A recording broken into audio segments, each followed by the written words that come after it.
Welcome back to another 3 questions in 3 minutes with our power players in tourism and hospitality. I am joined today by Ravi DeRossi, the founder and CEO of Overthrow Hospitality. Ravi, thank you so much for joining me today. Thanks for having me. So, how did Overthrow Hospitality come into being? What was your motivation for founding a plant based hospitality group? I had several bars and restaurants in New York City.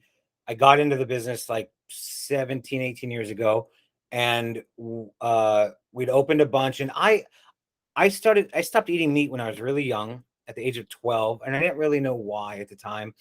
I just, when you're a kid, you're not really in touch with why you do what you do. But I stopped, and I went back and forth as I grew up, and then I got into the industry. And I thought, there's no way I can serve vegan food, because this was so long ago, and I just didn't think it would. I thought it would be really hard. It would be an uphill battle.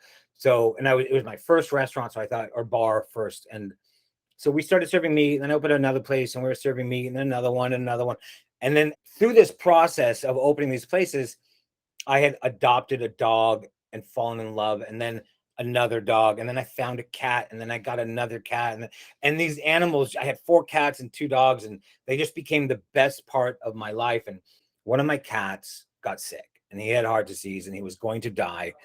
And I decided to take some time off and spend it with him while he was dying. And I had an interesting experience, because it, I was struggling. It's the first time I'd ever lost an animal, and it felt like he was taking more care of me than I was taking care of him. Like, he seemed kind of at peace with what was happening, and I was really struggling. And he finally passed. I think it was Christmas Day 2015. And the next day I decided, oh no, that day I decided, that's it. I'm done. I'm turning my entire company vegan. I do not want to be part of the suffering of animals. So, going back to kind of the different establishments of Overthrow, they're all so unique. They're beautiful spaces. They all have a different energy and a different vibe. So, could you talk a little bit about the process of designing a menu, designing a space? How do you conceptualize a new restaurant or bar?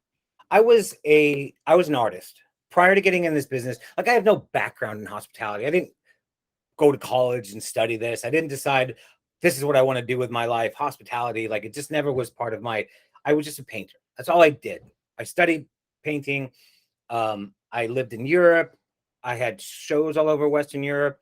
I was selling, you know, paintings for large sums of money.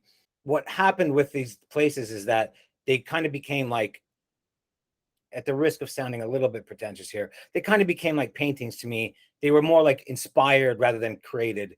I would just be lying in bed trying to sleep at nighttime, and all of a sudden I would just see a place in my head, and and the name would be there, and I could see what it looked like, and I knew what the food was going to be, and I knew what the drinks menu was going to be like. Obviously I had to find chefs and to get to execute that, but pretty much every place I've opened has been an inspiration, like my paintings were. So, I know that you're in Los Angeles right now and you're actually opening a new restaurant. Can you talk a little bit about that?